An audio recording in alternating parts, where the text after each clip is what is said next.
Now, I promised to let you know how I was doing with the digital detox, and the first couple of days I was able to focus really well. I started my morning off well, very purpose driven, focused, and got a massive amount done. But you don't get there overnight. And of course, essentially we do tend to drift back to our default position. So maybe it's moments of boredom when you reach for the phone and see whether there's been any WhatsApp messages, or maybe you click onto YouTube to see whether there's something new that will provide us with that dopamine hit. So there's been a bit of that. However, I don't think I've stayed on as long as I might do otherwise, because I'm aware, as I start to scroll or dive in, I'm aware of that and can pull myself out of it. I think what I need to do is to maybe have a book nearby or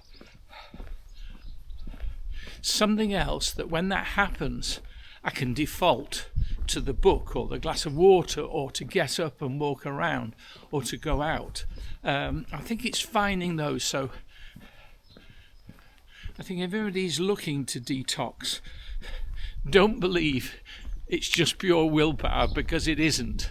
I think what we've got to do is we've got to identify the triggers that cause the distraction. And in my case, it was job completed, bit of boredom setting in, what else is there? And that's when that happens. In some ways, the fact that I know that that's happening, rather than being oblivious to it, has helped me check myself. But it does need to be worked on.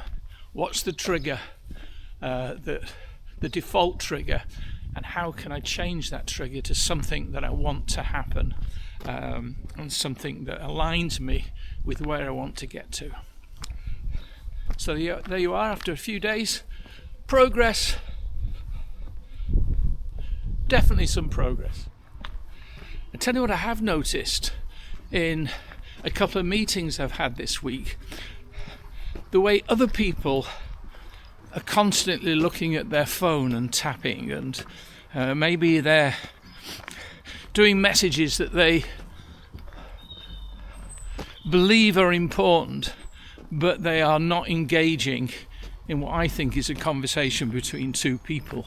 And I've realised how rude it appears, how this, even if you don't believe the person is rude, is this a disconnect? In other words, there's somebody else in this conversation, you've no idea who it is, and you wonder whether you're being heard or whatever. When we meet with people, it's to communicate, it's to look at them, it's to have meaningful conversations, and it's not easy to do that when they're constantly looking at the phone or uneven replying to texts. So I'm noticing that in others. I'd like to think that I don't do it. I do tend to put my phone down, face down, on a table, but this week I've purposely been putting it in my pocket so that there's no obvious signs that I could be distracted. Hope that helps.